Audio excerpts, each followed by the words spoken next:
All right, we're gonna go ahead and get started. It's 8:06 p.m. January 4th, 2022. It's our first session of the new year, 2022.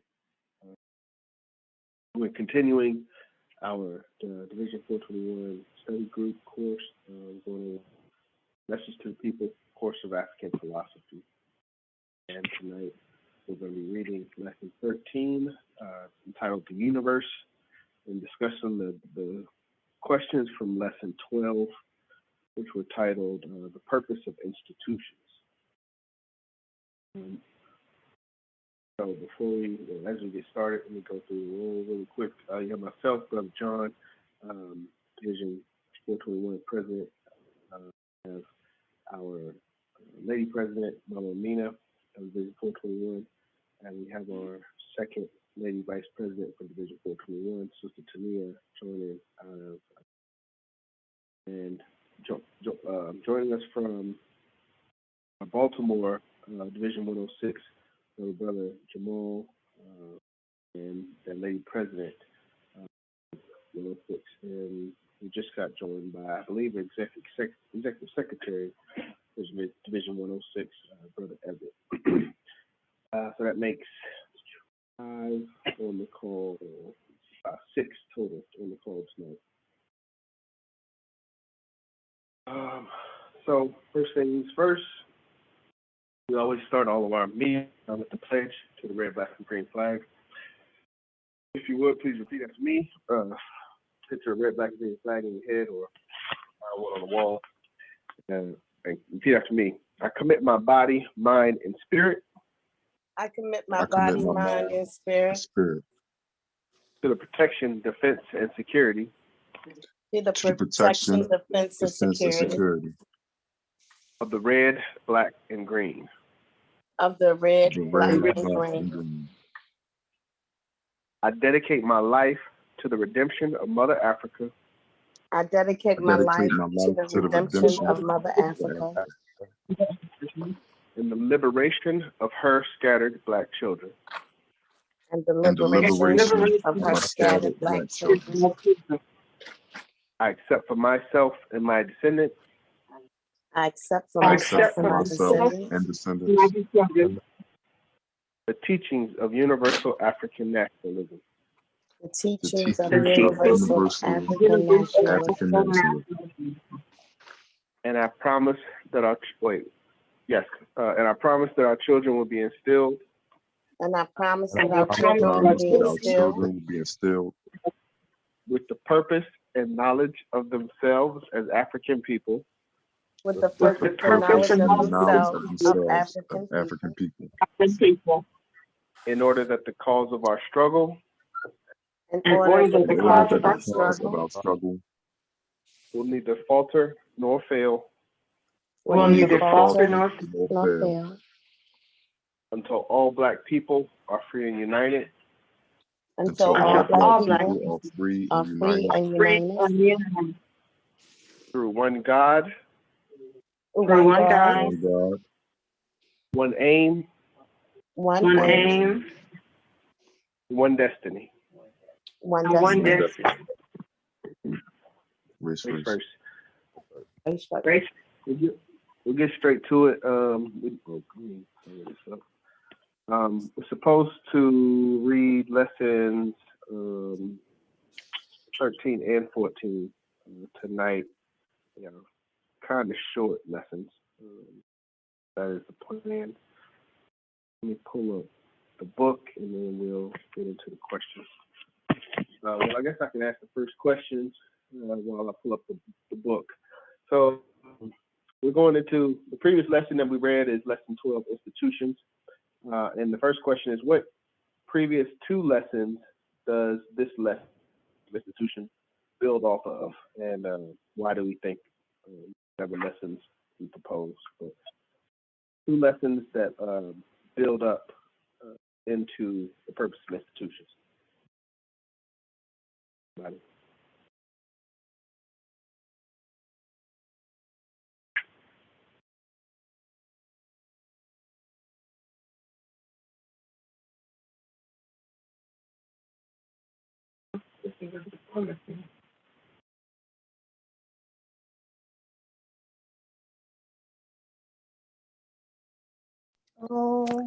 Brother John, you asking the first question is okay, I got it. I would say I'm guessing, but aims and objectives. Yeah. Aims and objectives and maybe the first lesson, education, I'm not sure. I would say one is aims and objectives though, but I'm guessing.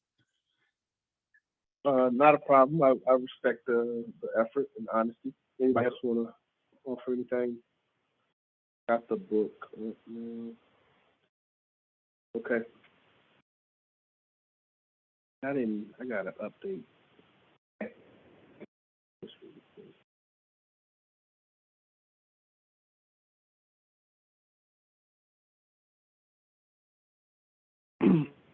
Okay, Brother Everett, throughout first lesson of intelligence, education, universal knowledge, and how to get it, and the third lesson of the aims and objectives. Not a bad guess or something to throw out there, but the correct answer would be the first one is lesson 8, the social system. And if we look at, so let me get my book.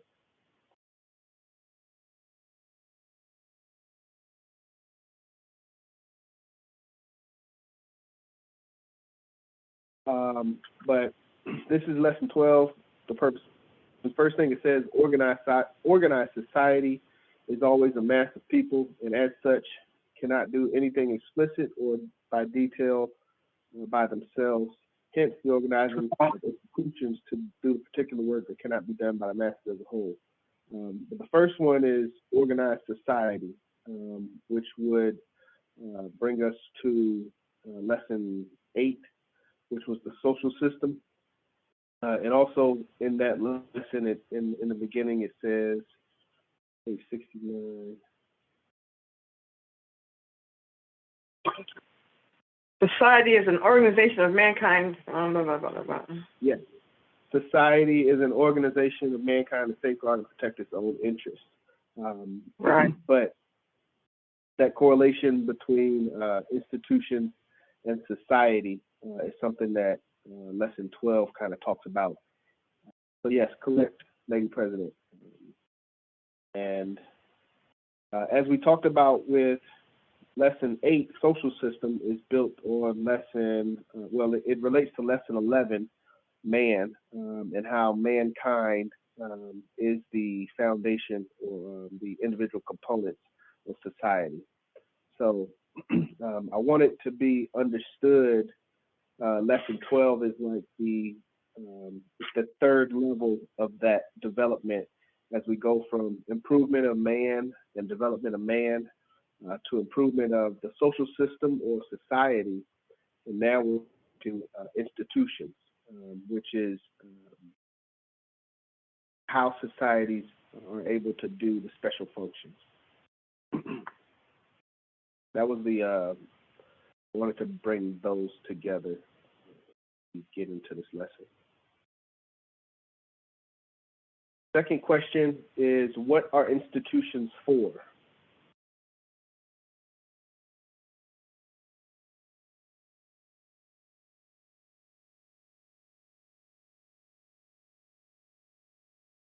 What are institutions for? This is in the introduction of the lesson as well. It's in like the first paragraph.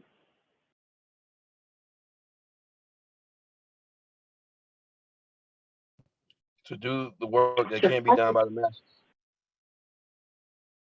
Absolutely.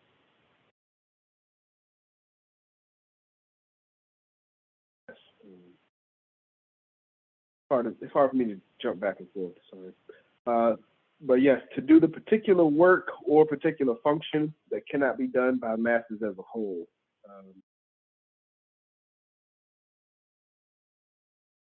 But yeah, what's that?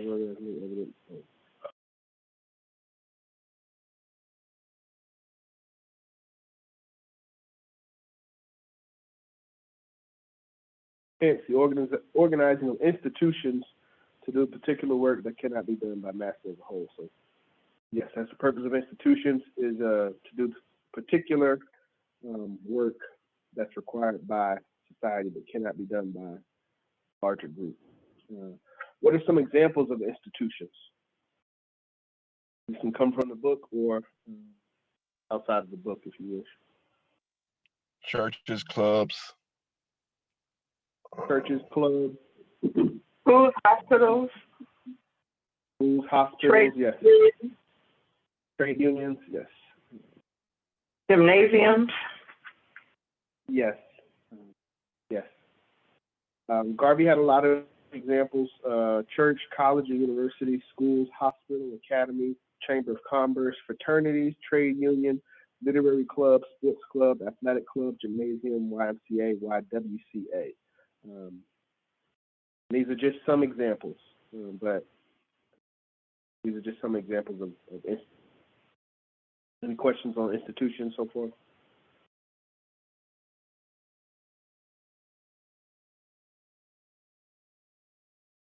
Okay, next question, number 4. Why does Garvey say that it is necessary for the Negro to pay close attention to the developing the appreciation for institutional life? Why does Garvey think that it's important for Black people to understand institutions?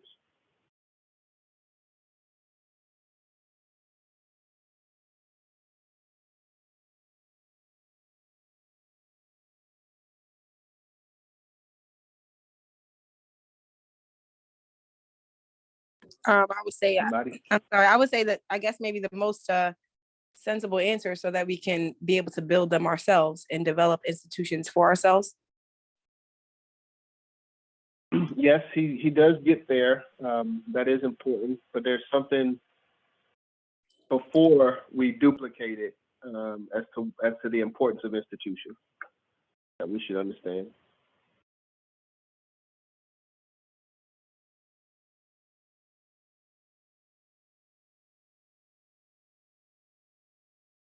To the answer, I just looked at it, but it is because institution is important in civilization.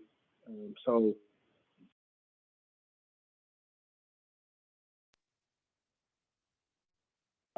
Garvey says, in our present civilization, no society would be considered functioning properly if such institutions, and that's what we talked about earlier, the type of institutions, if such institutions did not exist. Therefore, it is necessary for the Negro to pay close attention to developing the appreciation for institutional life. So just on the inherent fact that it's prerequisite for present-day society, for a functioning society, to have institutions. So therefore, just general fact, we should have an appreciation for institutions and institutional life.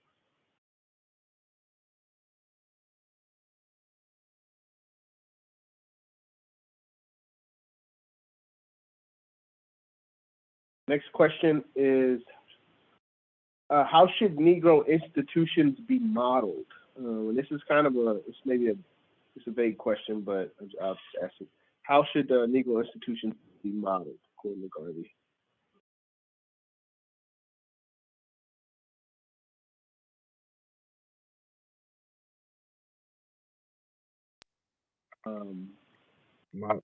Yeah, what should be our foundations for Negro institutions?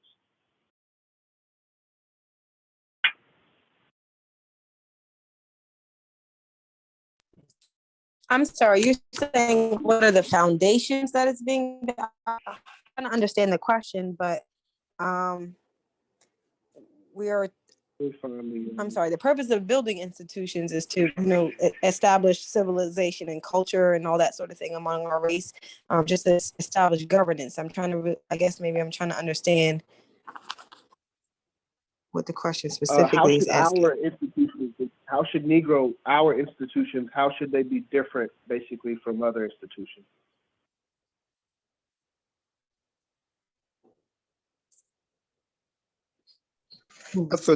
I didn't think that he actually gave like a way, but he was saying that you can borrow from other institutions, but always find a way to make it your own. unless I'm wrong, but I thought that's what he was saying. Just, you know what I mean, adopt different principles, but, you know what I mean, make it your own. Change it, make it your own. He does talk about Duke. 1 second, I was going to say, I think there's a specific line that says, therefore, a Negro must not try to be either, but in his institutional line, be himself. So not specifically model any other, but do our own thing, be like ourselves. I'm having trouble finding the where the answer is. He said the Negro should never completely surrender himself to institutional life of other people. Otherwise, he will not be original, but purely a mere copyist. Right. So I'm understanding be doing our own thing. I agree. You're right. I agree. Let me sure that's the right page. Oh, it says the Negro should occupy himself with cultivating his own culture and ultimately achieving his own civilized ends. Something about basically modeling it under, model with the absolute retaining the end that is particularly desired by the race. I got to find out where this is in the book. It's supposed to be on page 101 unless I put the note wrong. But basically, our institutions should be modeled with the objective of obtaining the end particularly desired by us. So if we do copy someone else's structure or what their institution looks like, foundation and the objective should be aimed towards the benefit of us as a people and us as a race, and not just, you know, copy and paste. That makes sense.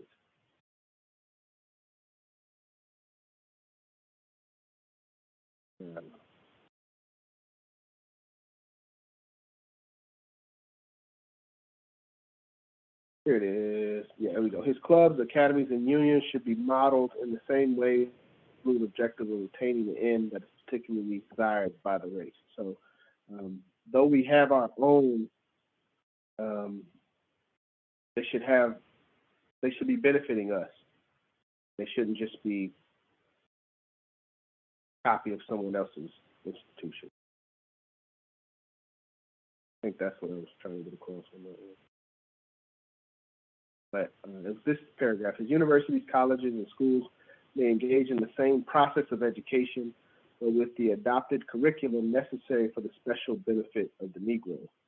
His clubs, academies, and unions should be modeled in the same way with the absolute objective of attaining the end that is particularly desired by the race. Just because we have our own, it's not, you know, geared toward the benefit of our people and our race. What is it really doing? Any questions on that?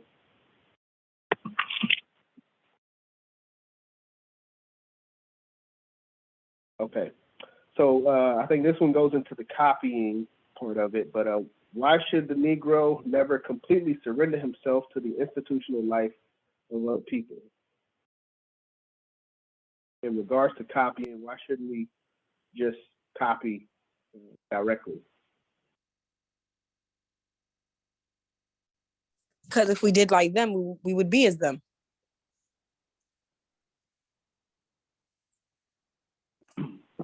In a sense, yes.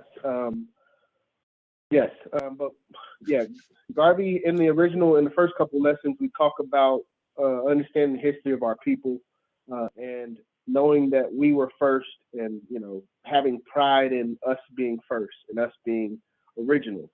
We're just copying other people, then we lose that originality. We just become copiers.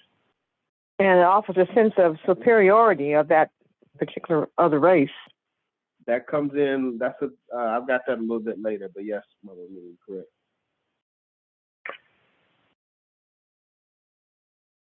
How are the civilization and culture of races built?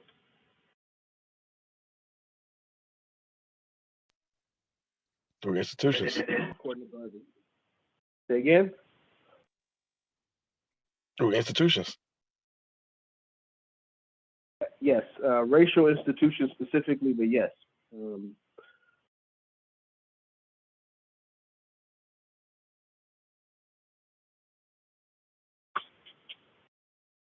Yeah, it is through the institutions of race. It is through the institutions of a race that the civilization and culture of the race are built. So, we're trying to build civilization. We're trying to build culture. Garvey is saying the best way to do that is through our own institution. Questions on that?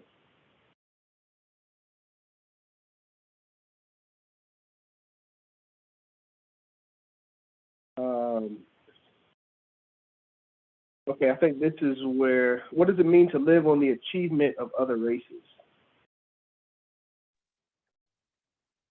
You know what I mean? I think this was where you were going in regards to superiority. Yes. Right. It's on page 102. It starts on 101. To live on the achievement of others is to really admit the superiority of others and the inferiority of self. So that's another reason why we shouldn't just copy other people's institutions. That would imply that everything that they do is superior to what we would do. All right. Any questions so far?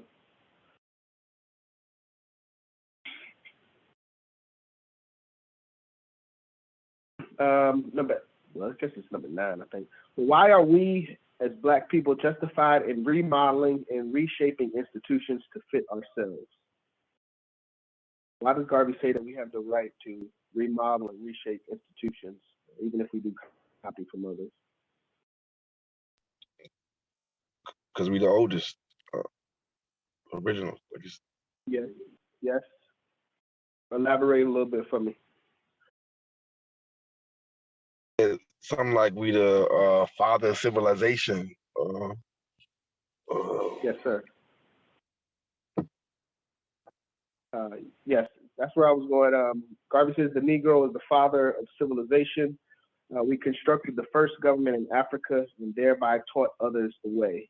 So he also said there's nothing new under the sun. So what people are doing now is just a model of what we created in the beginning. So for us to reclaim it amongst ourselves, we have the right to do that. All right.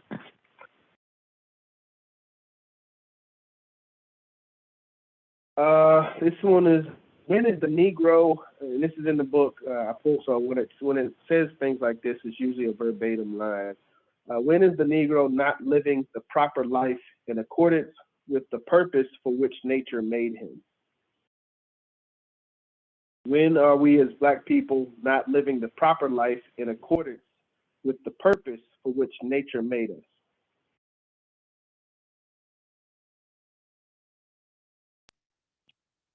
When we're not building institutions.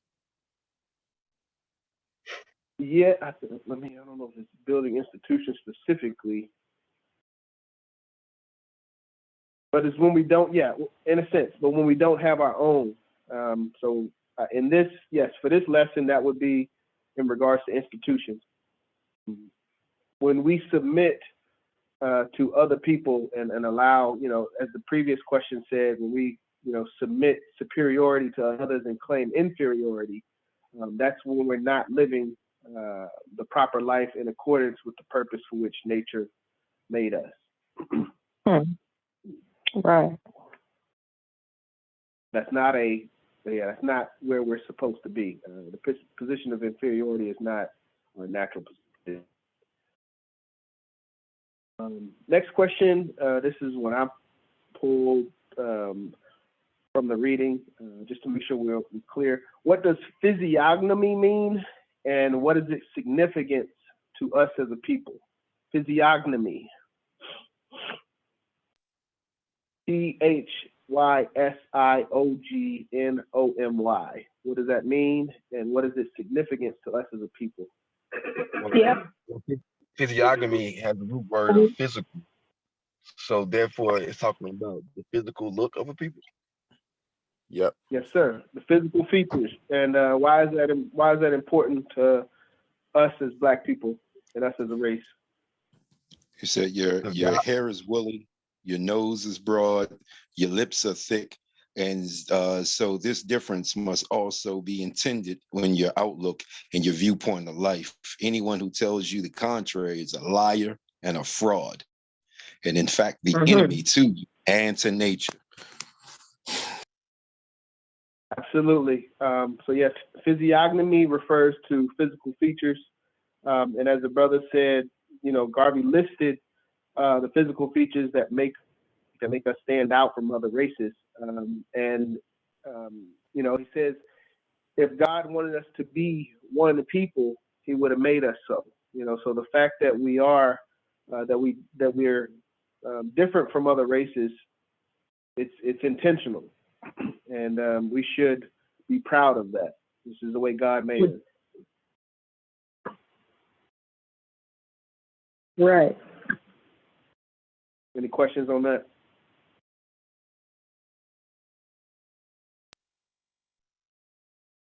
Yeah, I think that's important. Next question. Let me turn off it. Where did the first white man come from? Cain. Came out of the cave. Well, it says the white man, the very first white man. Who's the very first white man? It says Cain transformed. Say again? I think you got it. Yeah, it says the white man is Cain transformed, hence his career of murder from Cain to Mussolini. Yes. Cain turned white after he slew Abel. As you said, as the book said, the white man is Cain transformed.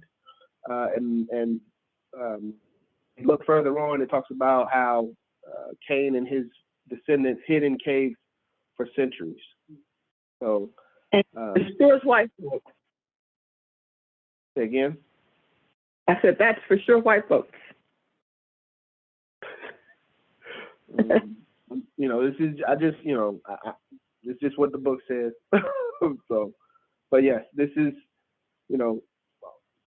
just from the book. So if we claim to know the knowledge of the book, know what Garvey believed, these are his words.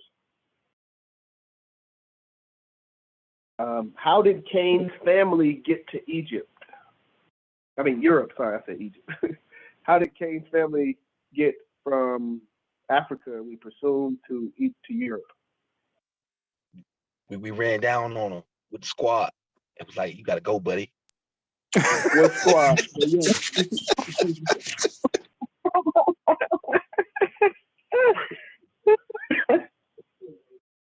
Yeah. You want to elaborate on the races, or? I mean, that's how I remember. Yeah. That's how I remember it. But absolutely, they were ran out of the area near the Garden of Eden by the family of Adam and Eve, and they were pushed to Europe across the Mediterranean Sea. But when the descendants of Adam and Eve's children came upon Cain and his family, they knew who they were based on, them being turned white, and they pushed them out of that land into Europe.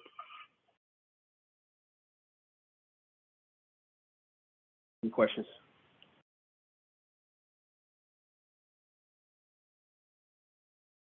Now we get into the second half of this lesson, was called The World, I believe. First question is, the world is only part of the universe. Bringing this book all together, what previous lesson used an example of a unit compared to the universe? Unitary intelligence and universal intelligence. Y'all remember that lesson?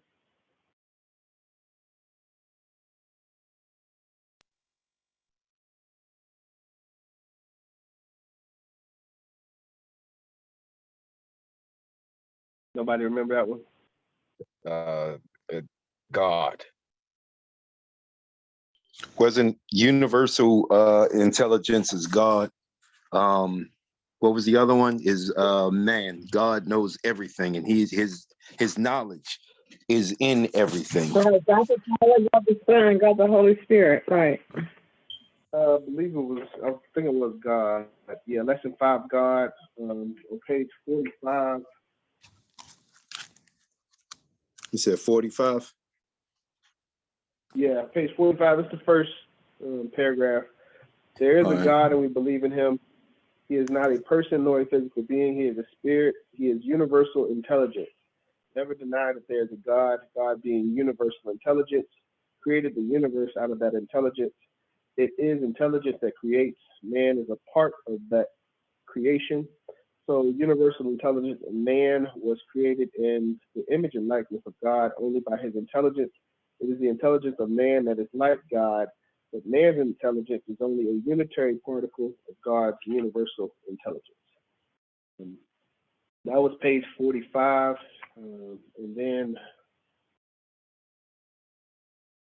page 105 on the world, it starts, it just says, the world is only part of the creation, an atom of the universe. It is a complete entity of creation in relationship with other entities in creation. But Garvey uses that concept of a unit or a piece of a whole quite a bit. And I wanted to make sure that was something that we captured or we're aware of because it's something that he does sometimes in the book. That he'll have later lessons that build on previous lessons or use concepts from previous lessons. But when I see things like that, I take that as important because it's something that he does more than once. Okay, next question. Who or what rules the world and through what? Or another way of asking that is how is it required? Who or what rules the world is the first question. Man through his mind? Yes, absolutely. Yep. Man rules the world through his mind. So the way of attaining lordship is through the mind. Do you got the book open, Brother Macy? Nah. Okay, you just got it like that. Man through his mind. I remember that because he talked about that in the previous lesson as well, about my mind. I was trying to think of what the lesson that was. That he talks about that. Let me expand upon this. As God rules the universe and all matter and mind, so man, through his mind, rules the world over which he is Lord. The whole world then belongs to man. Each man should get his appropriate and proportionate share. But as God rules the universe and mind, so man, through his mind, rules the world over which he is Lord. So the ability to rule your portion of the world is lordship.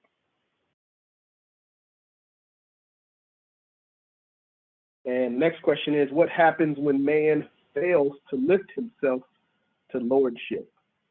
He fails to use his mind to master the world. Becomes a slave. Yes, in a sense. Anybody else want to expand? But yeah, in the right track, Brother Mason. I thought that was the term that he used. I thought he just said straight up, yeah, you become a slave because you become ruled and subjected to other people's vision and rule of the world, or at least the, you know what I mean, the area that you're in. Yeah, you said something like someone has sovereignty over you, something like that. Yeah. Yes, that's right. So I'm gonna just read it's a short paragraph. He says, when in a lifetime he fails to get this, or he fails to obtain lordship, he naturally fails to lift himself up to his lordship. One man's dispossession of his lordship enthrones another man's sovereignty over him. Hence, a ruling man and a serving man, a ruling race and a serving If we don't use, individuals that don't use their natural God-given ability of their mind to master the world, we allow others to become more popular than us and our masters. Is that clear? Yes. Yeah, I think that's the issue that we have in today's society. We don't claim our own mastery and lordship, so we end up having to go clock in and clock out on a regular basis. Next question. There is no other rival but who? Who is the only other rival? Yourself? No, that one was Your brother. good and evil. Battle of good and evil. Your brother. This is rival. Your fellow man. Brother. Yeah, fellow yeah, man. your fellow man. Yeah. Yeah, he was talking. So, yeah, I remember that. In regard, let me see. See the next question.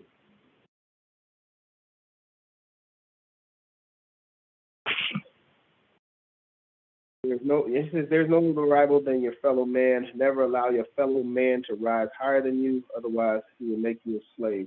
I think this is talking about other races though, and other ethnicities, other groups coming together. If we don't come together as a people and become strong as a race, then we'll be subjected to what others want from us. So there's always going to be a rivalry and competition of resources. Okay, next question. What one thing determines if the world will destroy you or if the world will serve you obediently? Repeat that again. What one thing determines if the world will destroy you or if the world will serve you obediently? I think it's actually two things that I'm kind of. But what determines if the world will destroy you or if the world will serve you obediently?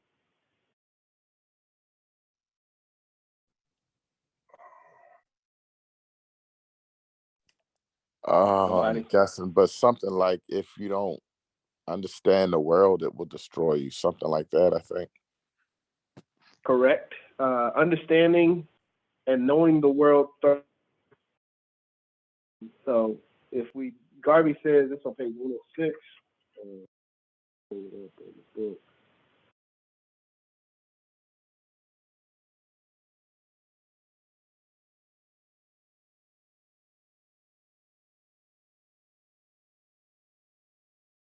If you do not use the world well by understanding it, it will destroy you through its matter and through its mind.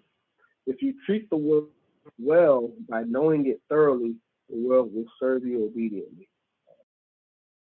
So going back to, knowledge and us having knowledge of the world and knowing what to expect from it and how to get what we want out of it through knowledge. But yeah, if we don't have that level of knowledge, then the world will destroy us. We gotta, be aware of that. Next question. What should you do when you discover knowledge and no one else knows about it?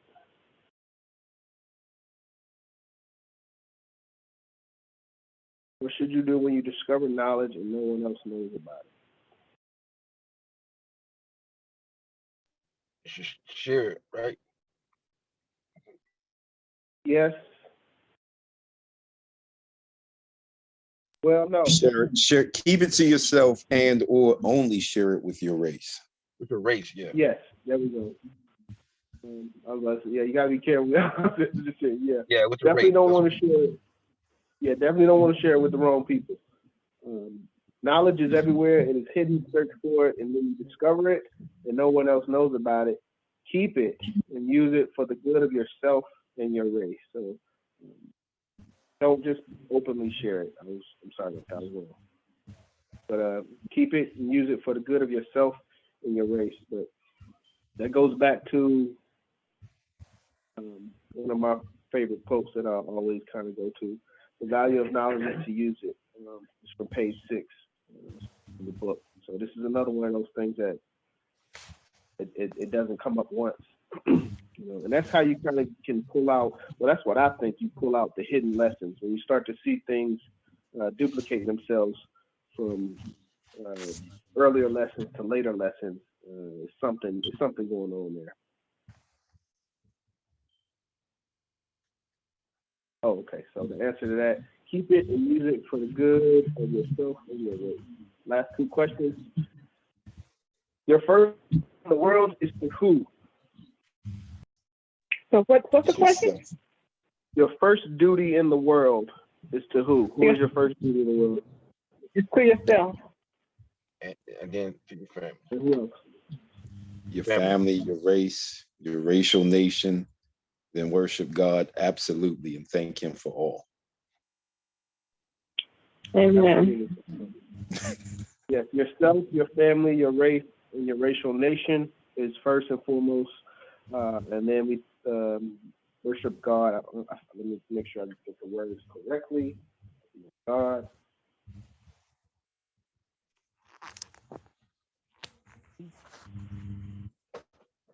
That was that.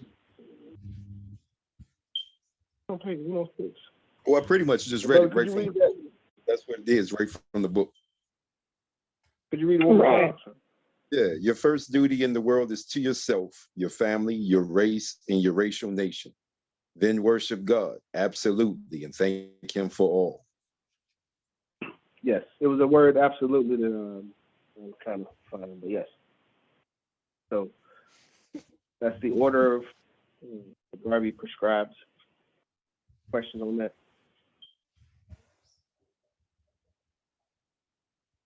Last question, why should we strive to be self-sufficient?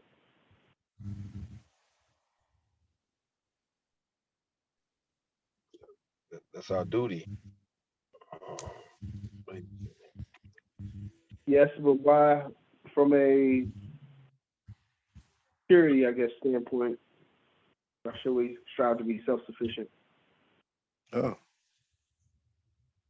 Because everything that you want must be obtainable in your own race.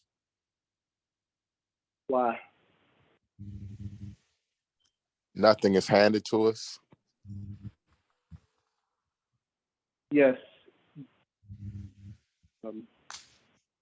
Garvey says in the end, he says, to prevent being dependent on the goodwill of others for your sufficiency.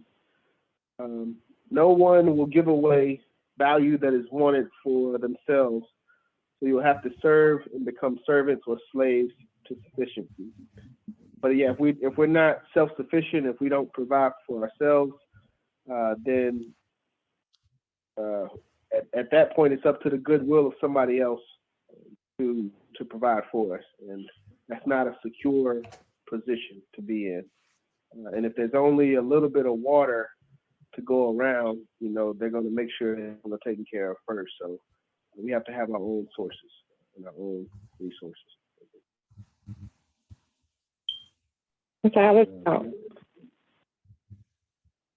But yeah, we have to be self-sufficient for security purposes and for sufficiency purposes. That's in the word self-sufficient.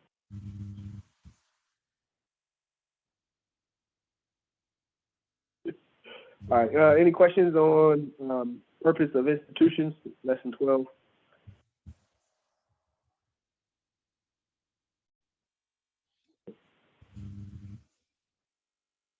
Okay. It is 8:50. We've got 40 minutes. We want to try to read lessons 13 and lesson.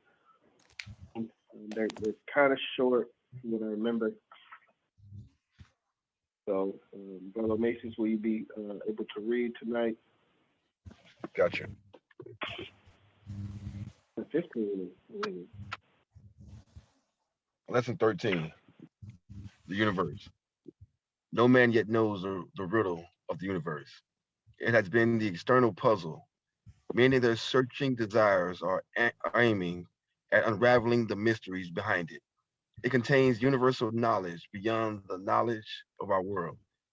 If man can succeed in identifying the facts of the majority of units in the universe, he approaches a greater degree of knowledge than those who confine themselves only to the investigation of things terrestrial. The greater minds of our world have experimented and are experimenting in their desire to grapple with all the facts that sustain the universe. No one knows if man will be permitted to enter into the mysterious realms of knowledge, but it is the duty of man to stretch his imagination afield and gather for himself as much information as is naturally possible.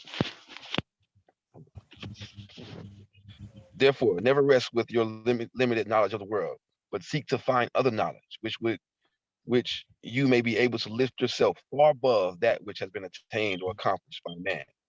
The universe, in the universe, there are mysteries which may be mathematically or scientifically measured and reduced to the concept of the human mind.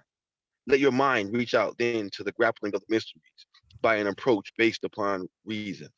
As man, before you discovered many things, gravitation, that fixed that fixed position of the stars, the regular movement of planets, and such heretofore hidden facts. You may in the search find out new truths upon which your race and civilization may climb to the highest pinnacle. Therefore, always carry an observant eye and an analytical mind. You may suddenly stumble upon some truths for which your world is waiting. Doesn't matter who the person doesn't matter who the person is when he has discovered the truth for which mankind is in need of or searching for, he becomes a hero and immortal. Try to grasp at immortality by leaving behind a never dying name because of the exceptional things you have been able to perceive and discover through the hidden mirror of universality. If you can see visions and dreams and make your visions and dreams true, you may focus the fact and the truth beyond your immediate reach by measuring them with your sublime knowledge. Find the cause to justify the effect. The effect is visibly everywhere, but the cause is generally hidden. Follow the line by degrees until you approach the start, the beginning, the source. Never stop halfway, but go right through. If you have good grounds to believe that there is something beyond, if there is a mountain, it is suggestive that there is a valley behind it. Don't rest with the mountain because you see it. Search for the valley because there may be much hidden there. Never cease studying Uh-huh. the ideas or the facts that may lead you to a definite conclusion. The things of this world Mm-hmm. have become common because most of them have revealed as far as we know, but there are uncommon things even on this earth, and much so in the universe, that we may search after and make use of as we make use of the things today brought to us through the probing genius of other men who saw the need for more and searched for it and brought it to mankind. Edison saw the need for more light and he brought more brilliant electricity. Stevenson saw the need for more speed and he brought the rapid moving engine with its steam. Fulton saw the need for more river engine, for more Fulton saw the need for more river transportation and quicker speed, and he brought his steamboat. Harvey saw the need for conquering the mysteries of the human system and revealed the circulatory system. Observe well and see what mankind needs most in addition to what they have, and try to bring it to them. That is the way you stand out in immortality, as these men do stand out amongst us today, even though they are dead, and some of them have been dead for ages. If I could lie down and dream out my subconscious mind, the dream of life, and find its source in a more direct way, how much more could I tell about life to astound and convince men of what life is? It is the dreamer, the subconscious manipulator who sees things by looking through the mental darkness. Therefore, see things for yourself and see them in a way that mysterious universe. It is said that God is behind the universe. No man has ever seen God.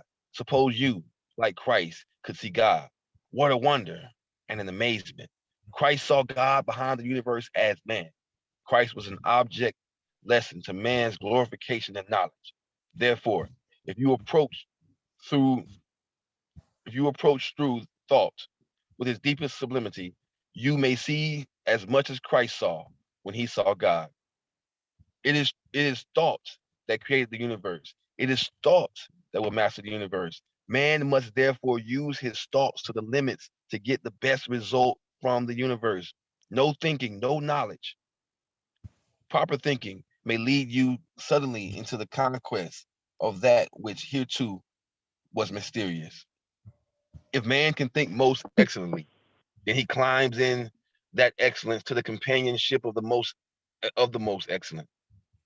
As he climbs in his excellence to the most excellent, he shall not be presuming, but he shall be taking himself up to the most excellent, that which in our unit was not excellent.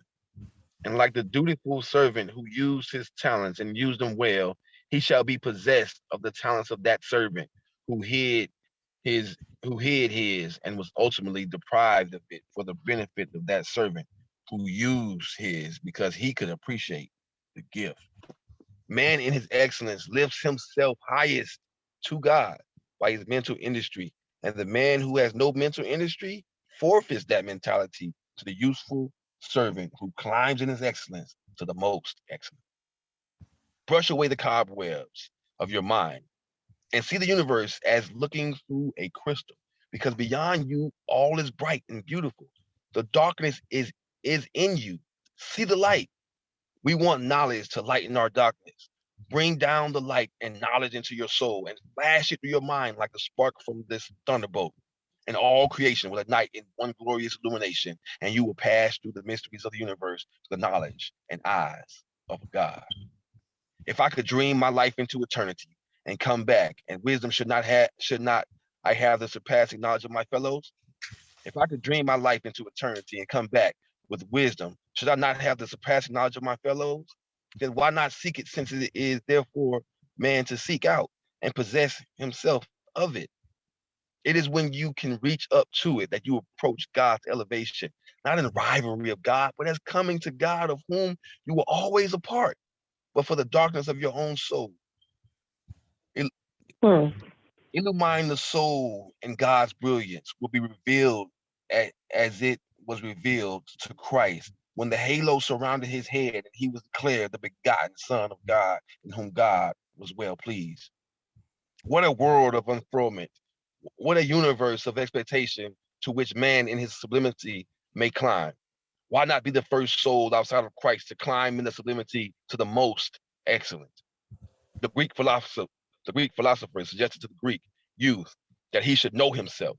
Across the temple of the Delphi was written these words: "Man, know thyself."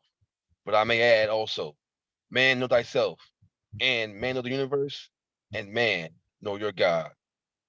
Searching for this knowledge, you may stumble upon truth, a revelation that may lead you up to the heights of glory, to be known as the greatest soul that fathoms the depths, and reaches the heights.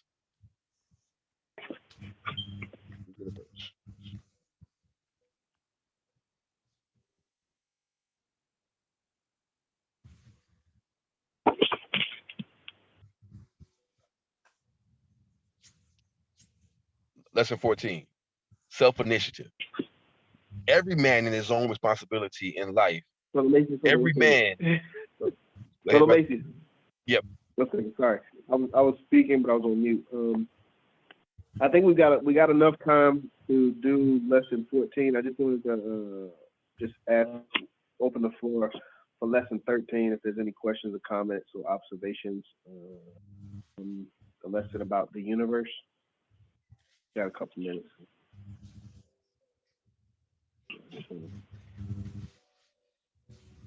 All right, y'all probably just want to go ahead. All right, go ahead, Brother Mason. You can go lesson 14 for. Lesson 14, self-initiative. Every man in his own responsibility in life. Every man is his own responsibility in life. Nature never made anyone dually but singly. Therefore, you have your single responsibility. The purpose of life is to live fully. Hence, the single life must be complete. And in fact, it is so with every man. Therefore, it is the duty of every man to fall back on himself for what he wants. It is necessary for a man to use all of his faculties for his own protection. He always has a reserve of self-expression and action upon which to fall to protect and defend himself. Therefore, he must develop his faculties to do things thoroughly for himself. He must rely upon himself first for initiating all those things that may contribute to his personal well-being. Whatever he wants to do should first come from himself, as he should know what is best for himself. Advice may be helpful, but only to the extent that you have reason and judgment enough to see the value of the advice. Otherwise, it may be harmful. Very few people, if any, who advise others do so completely honest. Generally, they advise with a motive for which the individual must pay the price, whatever the price may be. Therefore, the best individual policy should be that the individual develop in himself or herself the courage to do things on his or her own account, always counting the cost and benefits or bad results. The person who fails to be true to himself and taking the initiative to do things for himself will ultimately find out that he or she has been a sucker for others. Always surround yourself with the being able to do by yourself so as not to be too dependent. A person who has to depend on others is not himself or herself, but the subject of others. A subject or a medium is apt to break under the influence of the controlling factor. As for instance, a hypnotist who has a controlling factor may so hypnotize his subject as to cause the subject to lose his or her mind. Therefore, try to never be the subject mentally or a factor, because a factor may destroy your opportunity for self reliance, self initiative. Always maintain a strong will and emphasize the strong will even more when, from the first reasonable judgment, you come to the conclusion that you are right. To come to that conclusion, you must have the facts before you in your mind. If your facts are as good as is known and could possibly be gathered on the particular thing on which a decision is to be based, then don't allow anyone but God Almighty to alter your will is your decision, and your decision is your intelligence, and your intelligence is your personality, and your personality is your self-confidence and your initiative. Always try to help yourself. Only when you are completely satisfied that you do not have the ability, knowledge, character, and strength to do for yourself should you call anyone to help you. When you ask others to help you, you over you ask others to help you over anything, be sure that they are your very, very, very good friends or relatives. Because if the thing you ask them to help you out of may be valuable to you and would be of value to others, they may take the value for themselves. And all that you will get for calling in someone else to do something for you that you should do for yourself is disappointment. You will have the sad experience of learning how bad man is to rob his fellows of their rights. Anything on earth, anything on earth that is of value to you is of interest to the other person. If you have a good idea, try to develop it yourself and master it yourself before you ask for help. For at best, you will have to at least share the results with those who help you. Fear God and know no other fear. There is a God. No man can say that there is no God because no man is like God. Man is limited in his intelligence at the most, and man knows more insufficient and and man knows how insufficient he is between life and death, that he is born without his knowledge and dies without his will or wish, when his birth and death must logically and naturally be controlled by somebody else. It could it could not be man, because man is always man, whether he be a big man or a small man. So power that gives birth and causes death must be greater than man's power. Whatever that power is, it must be an absolute power. Some men call it by different names, but they all mean the same thing, and it is God. Therefore, when man says there is no God, he is a fool, for he is not as great as God. Join no one in saying that there is no God, and join no man in saying he is God, for it is blasphemy. Fear God, but love God. If you love God, you need not fear God, for God is with you, and you are a part of him in your goodness. You fear God only when you are conscious of being evil or wicked. You love God and work with God while you are good. There is nothing in this world that you should fear otherwise, for everything in this world is subject to you as man. Never fear man, but understand man, so as to escape the wrath of man and master man. Man is vicious, man is wicked, and you must know that he is. By knowing that he is wicked, you are able to handle him without fearing him. Meet the stare of man with your stare. Never cringe before the stare of man, otherwise he masters you. Develop enough courage, character, boldness, and self-confidence to look any man in the face and hold your ground. The first time you take your Sure. eyes off of him, because of his stare, he conquers you because you are unprepared. Look him straight in the eyes, keep him covered with your eye, and let him bolt and walk off, not you. This is the man This is the way man conquers the lion or a wild beast, by staring it in the eye. The moment he takes off his eye, the beast will spring upon him. The daring look of man conquers man. The self-confidence of man conquers man. The strong character of man conquers man. The conqueror is the fellow with the boldest and longest stare. He hypnotizes his victim and walks over him like a worm. Never be a worm. Try to never be obligated, for if you are obligated to a man, you cannot stare him to be to obedience. You will have to bow before him because he has a grip on you. Try then to be free from all obligations to any man, and thus always be yourself. God is pleased when man lifts himself up to his true position in his kingdom of earth and heaven. Look to God, ask him for strength, ask him for courage and righteousness, and you will be able to battle, in the world of men. Don't ask him for wealth, but ask him for wisdom, as Solomon did, and he will open up to you the greater knowledge of goodness. If you are good in your approach to him through prayer for wisdom, if you are good in your approach to him through prayer for wisdom, if you ask God for wisdom and understanding, you have everything else, because with wisdom and understanding, you will be able to take care of yourself. Therefore, never pray to God for particular things, for for individual things. He has already given all that is necessary for your existence in creation, and he has placed in you as Lord and Master over them.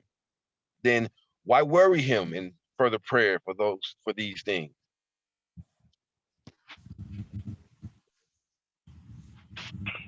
It is a waste of time. It is annoying. It is disgusting to God. If God can be disgusted, seek ye first wisdom and understanding, and all life will unfurl itself to you through God. The mind and the soul are the receptacles of understanding and wisdom. Cleanse them with protection and approach the source who giveth them, and you shall be eternally blessed. The angels of heaven are the good spirits from earth and the other planets who have passed through their probation of original life. No man on earth is an angel. The angels are spirits, not men.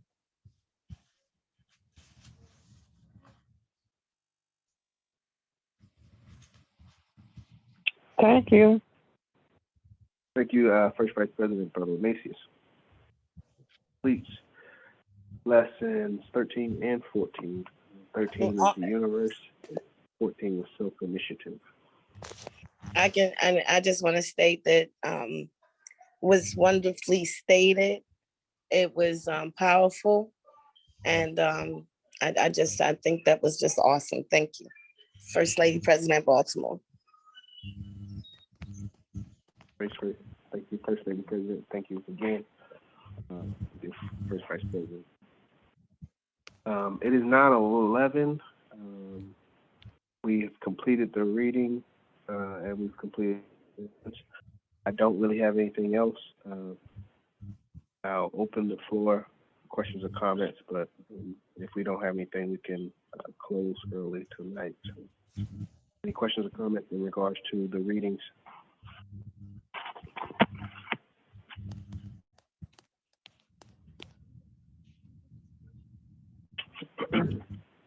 Okay.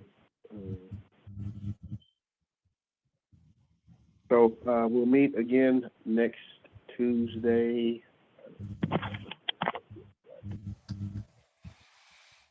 Yeah, Tuesday the 11th, January the 11th.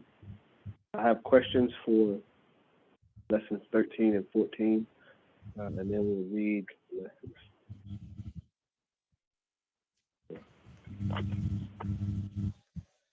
Really quick.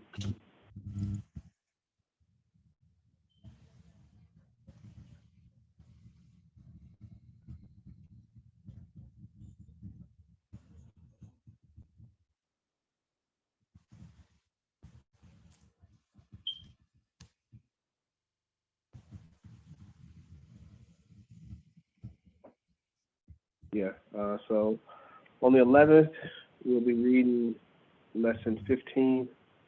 The following week on the 18th, 16, and 17. The last lesson we'll read on February 22nd. About 2 months, we'll be finished. All of the, I'll look at some type of exam or something. Maybe close to the end, but I haven't put a summary or anything together. But thank you everybody for coming on tonight. If there's no questions or anything, move to close.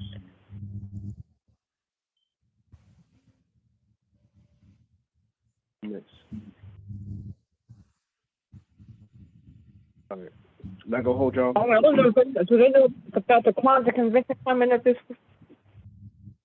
next weekend or this weekend? The Kwanzaa convention? Yeah.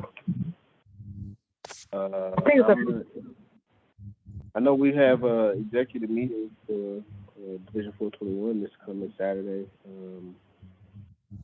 But that's the only.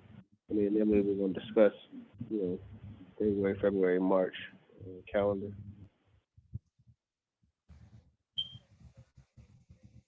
But I'm getting back.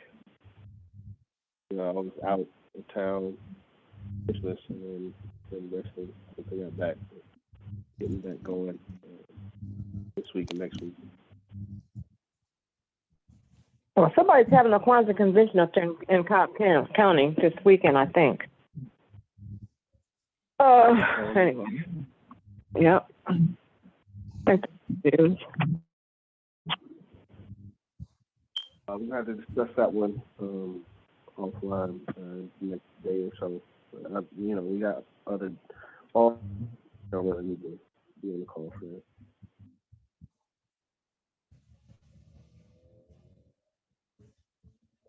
Mama Mean, did you want to discuss that for a second? Let me dismiss everybody and I'll stay on. Oh, no, I don't know anything much about it other than the fact that it's taking place. And I just learned it myself, a couple of days ago. Okay. All right. We can discuss it further after this call. With that, I'll go ahead and close out tonight's interview. Thank you again, everybody, for joining. Repeat after me. One God. One God. One God. One God. One aim. One One aim. One aim. One destiny. One destiny.